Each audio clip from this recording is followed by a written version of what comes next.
A lot of women I talk to in their 70s or 80s tell me the same thing. I shower every day, so why do I still smell different? And I always say, your body's changed, and that's okay. But there are a few small habits that might be working against you without you even realizing it. Let me walk you through the most common hygiene mistakes I see and what you can do gently, simply, and at your own pace to feel clean, confident, and comfortable again. Let's start with something I see all the time: wearing the same underwear for more than a day, or choosing synthetic fabrics because they're easy to wash. Now you might be thinking, but it still looks clean. I hear that a lot. The thing is, after 70, your skin gets thinner and your body can sweat in ways it didn't before. When that sweat has nowhere to go, like under tight elastic or in fabric that doesn't breathe, it becomes the perfect place for bacteria. That's often where the odor comes from, and it's nothing to be ashamed of. Here's just one of those little things no one ever warned us about. I remember a sweet woman named Gloria. She was 78 and lived in a quiet part of Ohio. She told me she always wore these silky polyester briefs because they didn't wrinkle and lasted forever. She thought she was being practical, and she was, but she also started to notice a persistent body odor she couldn't wash away. We talked it through, and I explained how synthetic fabrics trap moisture. Gloria switched to soft cotton underwear and started changing them every day, even if she hadn't left the house. A week later, she came back beaming. "I feel fresh again," she said. "It's like I got part of myself back." What usually helps the most is sticking to 100% cotton underwear and swapping it out daily, no matter what, even if it looks clean. Give your skin a fresh start every morning. It makes a bigger difference than you might think. You deserve to feel clean and relaxed in your own body.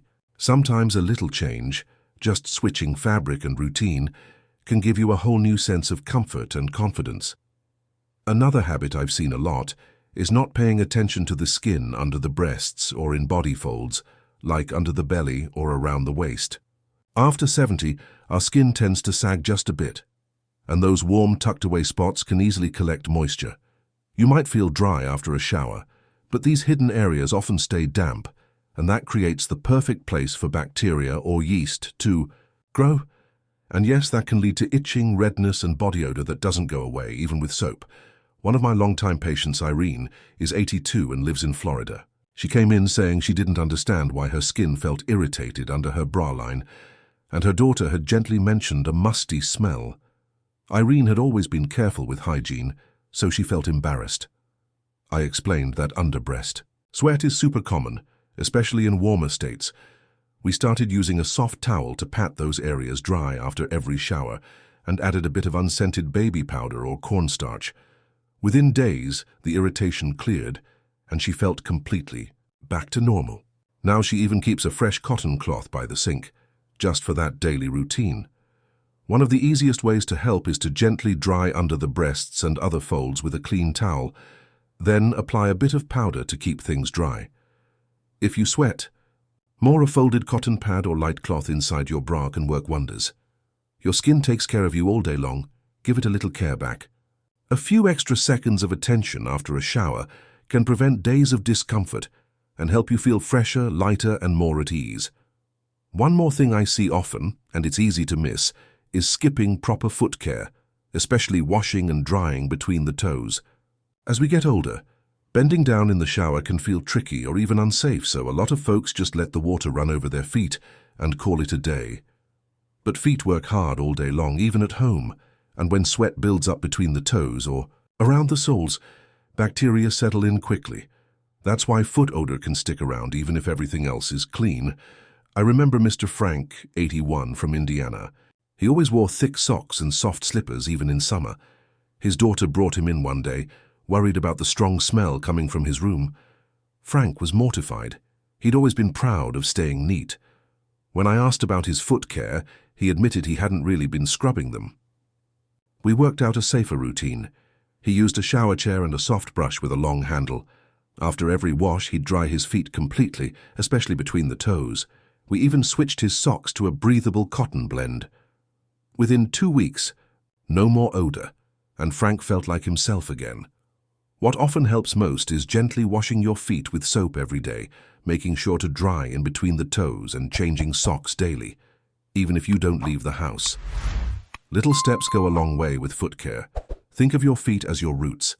They've carried you through decades of life. They deserve that gentle daily attention. Clean, dry feet don't just smell better, they help you move through the day with ease and pride. Something else that tends to surprise people is relying too much on strong deodorants instead of simple hygiene. I totally understand. It feels like the easiest fix when you're in a hurry or don't want to fuss too much. But here's the thing, many deodorants, especially antiperspirants with heavy fragrances or aluminum, can actually clog pores and trap odor rather than stop it. For older adults whose skin is often more delicate and less able to breathe, this can make things worse, not better. I once worked with a woman named Patricia, 76, from Colorado Springs. She'd been using a 48-hour deodorant that promised extra protection, but she still noticed a strange sour smell that wouldn't go away. When we looked at her routine, it turned out she was skipping morning rinses and relying solely on deodorant. I suggested a small shift. She started rinsing her underarms each morning with warm water and a gentle cleanser, then switching to a natural deodorant without aluminum. The difference was night and day. Patricia felt fresher and more comfortable, and her skin even felt less irritated after just a week. One of the best habits I've seen work is rinsing your underarms daily, even if it's just with a washcloth and warm water, then applying a gentle, unscented deodorant made for sensitive skin. Don't let strong chemicals do what water and kindness can do better. Your body knows how to stay clean, it just needs a little help. Trust simple routines over strong products. Clean skin always feels better than something that's just been covered up. Another thing I often bring up with my older patients is how easy it is to overlook the clothes we wear at home, especially pajamas, robes, and house dresses. Since we're not going out or getting visibly dirty, it can feel like they're clean enough to wear for a few days in a row. But even if we don't sweat heavily, our skin still sheds cells and oils, and those fabrics start to hold on to odor without us noticing. Add to that the warmth of the body and time spent sitting, and it's the perfect storm for an unpleasant smell to build up. I had a patient named Carol, 80, from Oregon. She loved her soft fleece robe and wore it almost every day around the house, especially in the cooler months. One day, during a home visit, her granddaughter wrinkled her nose and said, "Grandma, something smells weird." Carol was embarrassed, but instead of brushing it off, she asked me what she could do. We realized she hadn't washed her robe in over a week. She started doing a quick laundry load every couple of days, rotating 2 sets of sleepwear and 1 light cotton robe. Within days, the musty smell disappeared, and Carol said even her mood felt lighter. What helps most in this case is setting a habit of washing houseclothes every 2 to 3 days, even if they look fine. Keep a second pair ready so it doesn't feel like a chore. Your nose and your skin will thank you. Fresh clothes do more than smell nice, they lift your spirit. Clean fabric against your skin can make you feel new again, like opening the window on a warm morning. It's one of those little joys that makes the day better. Something that often goes unnoticed, but makes a big difference, is not cleaning the tongue as part of oral hygiene. Brushing your teeth is great, but if the tongue is left out, odor-causing bacteria stay behind. As we age, our mouth produces less saliva, which naturally helps clean the mouth. So when the tongue isn't brushed, that dry environment becomes a breeding ground for bad smells, especially first thing in the morning or after meals. I think about a woman named Linda, 84, who lives in Arizona. She was always diligent about brushing her teeth twice a day and even soaked her dentures regularly, but she couldn't understand why her breath still seemed off. When we talked, I asked her gently if she ever cleaned her tongue. She looked surprised and admitted she never had. No one had ever told her to. I recommended a soft tongue scraper, or even just using the back of a toothbrush.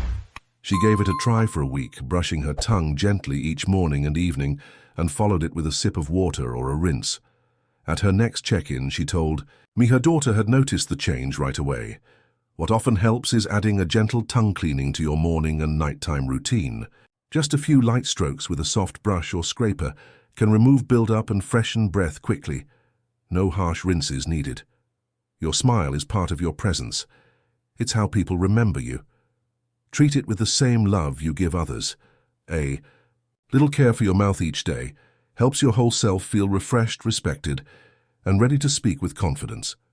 The last thing I want to share with you is something many people ignore, assuming that body odor is always about hygiene, when sometimes it's your body's way of telling you something deeper is going on.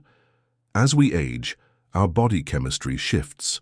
Certain smells, especially those that suddenly appear or feel different than usual, can be early signs of infections, diabetes, liver or kidney issues. When these changes happen slowly, it's easy to write them off, but the truth is, odor can be a quiet alarm bell worth listening to. I remember a gentleman named George, 79, from North Carolina. He came to me with his daughter, who mentioned that his body had started smelling different, even though he was keeping up with his hygiene. George himself hadn't noticed much, but his daughter said the smell was sour and unfamiliar. After running some basic tests, we discovered early signs of a urinary tract infection, which was quickly treated. It was a small thing that could have become big if his daughter hadn't spoken up and if he hadn't listened. One of the kindest things you can do for yourself is to pay attention to any sudden or persistent changes in how your body smells. If something feels off and doesn't improve with normal hygiene, it's always worth mentioning to your doctor. It might be nothing, but it might also help catch something important early. Your body knows you better than anyone. When it whispers, listen with care. Even small changes are worth your attention, because staying in tune with yourself is one of the strongest, most loving things you can do. If any of these tips felt helpful, I'd love for you to share your thoughts in the comments. What surprised you? What you've already been doing or what you might try differently? And if this video brought you even a little clarity or comfort, consider subscribing and hitting the bell icon. You're not alone in this. You're wiser, stronger, and more capable than you think. And remember, life keeps going beautifully when you take its hand and walk with care.